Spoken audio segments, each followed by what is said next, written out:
Welcome back to my channel Tanu mixing ব্লগে সকলকে স্বাগত।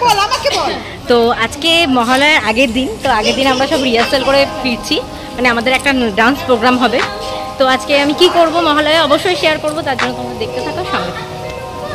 ওই ফ্রেন্ডস, আজকে মহালয়া, আজকে শুরু দেবী পক্ষের সূচনা। তো আজকে আমরা সকালবেলা উঠে গেছি, এখন ভোর দেখো ঘড়িতে গাইস 4:10 বাজে। তো আমরা কি করব অবশ্যই তোমাদের সাথে শেয়ার করব, তার জন্য দেখতে থাকো সঙ্গে।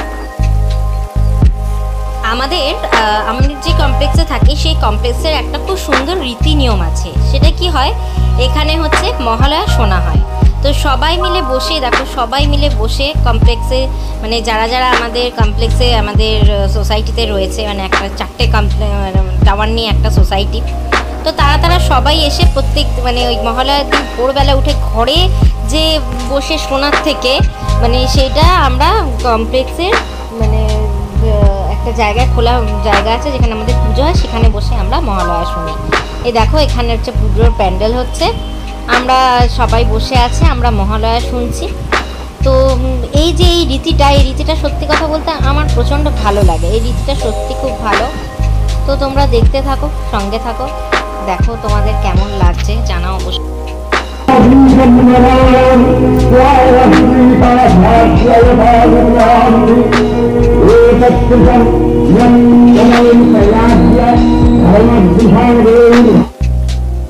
চেষ্টা করলাম তোমাদের সাথে ওইটুকু শেয়ার করার, কারণ হচ্ছে কপিরাইটের ভয়ে পুরোটা দিতে পারলাম না, যার জন্য সরি। ঠিক আছে, দেখো আস্তে আস্তে সমস্ত মোটামুটি ভিড় জমে গেছে। তারপর সকালবেলা আবার একটু ঢাকের তালে আমরা সবাই মিলে একটু নাচ টাচ করছি খুব সুন্দর করে। দেখো তোমরা দেখতে থাকো, সঙ্গে থাকো। ঠিক আছে, দেখো আমিও একটুখানি তালে তাল মিলিয়ে নিলাম, একটু নাচ করে নিলাম। কেমন লাগছে অবশ্যই, পুজোর ডান্স প্রায় শুরু হয়ে গেল। ঠিক আছে, তো নাচ করে কেমন লাগছে অবশ্যই শেয়ার করো, অবশ্যই দেখতে থাকো, অবশ্যই সঙ্গে থাকো। আজকে মহালয়া থেকে তোমাদের স্টার্টিংটা দেখালাম, এরপরে পুজোগুলো রয়েছে, অবশ্যই তোমরা এগুলো দেখতে থাকবে, সঙ্গে থাকবে, সাথে থাকবে, পাশে থাকবে। অবশ্যই বারবার যে এক কথা বলি, তো দিয়ে যাই হোক, দেখো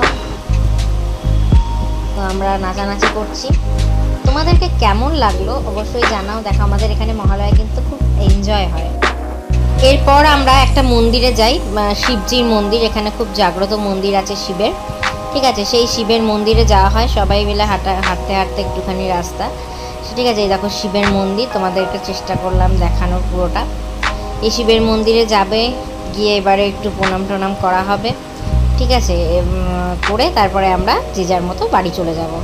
তারপর আমরা বাড়ি চলে এসেছি। এবার বাড়ি এসে সত্যি কথা বলতে আমার তো শ্বশুর শাশুড়ি দুজনেই যেহেতু মারা গেছেন, সেহেতু আমার বর এবছর তর্পণ করবে। 1 বছর তার তর্পণ করতে নেই, কেন অসুস্থ থাকে, এটা নিয়ে 1.5 বছর হলো ওনারা মারা গেছেন। তো সেহেতু এখানে তর্পণ হবে, সেই জন্য আমার বর রেডি হচ্ছে। আমার বরকে নিয়ে আমি চলে যাব সোজা দামোদর নদীতে।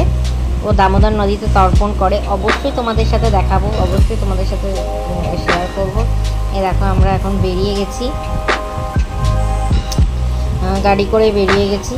তর্পণ করব আর গঙ্গা স্নান করব, দুটোই একসাথে করব। আমি মানে গঙ্গা তো নেই, দামোদর নদী, সেটা স্নান করব। যতটা পারবো তোমাদের সাথে অবশ্যই শেয়ার করব, চেষ্টা করব শেয়ার করার জন্য। তো দিয়ে যাই হোক, দেখো নদীটা দামোদর নদী যেটা, ঠিক আছে। আর ওপারে যাচ্ছি আমরা, ওপারটা বাঁকুড়া, মানে গাড়িটা ঘোরাতে হবে, সেই জন্য ওপারে গিয়েই গাড়িটা ঘোরাতে হবে বলে ওপারে যাচ্ছি। দেখো আমার বর তর্পণে নেমে গেছে। ঠিক আছে, এবারে আমার বর তর্পণ করবেন, এবার সেটাই তোমাদের সাথে শেয়ার করলাম। তার বাবা মার আত্মার শান্তি কামনা করি, যেখানেই থাক না কেন আশীর্বাদ করুক, যেন ভালো থাকে, সবার সুস্থ থাকে, সবাই যেন ভালোভাবে ঘর করতে পারে, এই আশাই আমি করব, এই কামনাই আমি করব, তার ছেলে যেন পরের বার তর্পণ দিতে পারে। তো ঠিক আছে গাইজ, আজকের মতো এখানেই রাখলাম, আবার আসছি নতুন কোনো ভিডিওতে। ততক্ষণের জন্য টাটা, সবাই ভালো থেকো, বাই, লাভ ইউ অল।